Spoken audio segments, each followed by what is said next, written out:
জান্নাতও সৌন্দর্য। বলেন, আমার একেবারে দুই হাত জোড় করে বলি, কাউকে লজ্জা দেওয়ার জন্য না, সম্মানী অসম্মানী প্রত্যেক কাউকে অসম্মান করা না।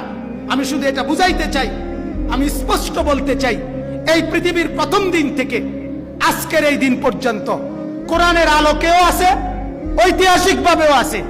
আপনি হিসাব মিলান, তাইলে আপনি গুগল সার্চ দেন, আপনি ইন্টারনেট আরো খোঁজেন, আপনি পৃথিবীতে এরকম একটা ডকুমেন্ট দেখান, হ্যাঁ আছে এরকম ঘটনা আছে।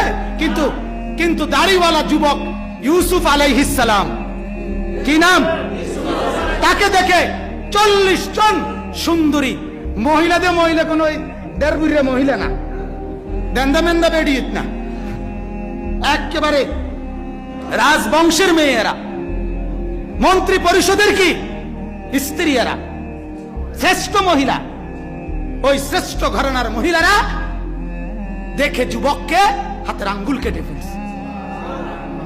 আল্লাহর নবীর স্ত্রী আয়েশা রাদিয়াল্লাহু তাআলা আনহা, এই ঘটনাকে স্মরণ করে হযরতে আয়েশা বলতেন, লাউ আহইয়া যুলাইখা লা রাআইনা জাবিনাহু লা আথারনা বিতাকতিইস সুদুরে আলাল ইয়াদ। আয়েশা রাদিয়াল্লাহু তাআলা আনহা বলতেন, ও দুনিয়ার মানুষ, তোমরা তো শুনেছ ইউসুফকে দেখে জুলাইখা এবং ওই 40 জন নারীর ঘটনা, যে 40 জন নারী ইউসুফকে দেখে হাতের আঙ্গুল কেটে ফেলছিল। হযরত আয়েশা বলেন, ওরা যদি আমার স্বামী, আমার নবী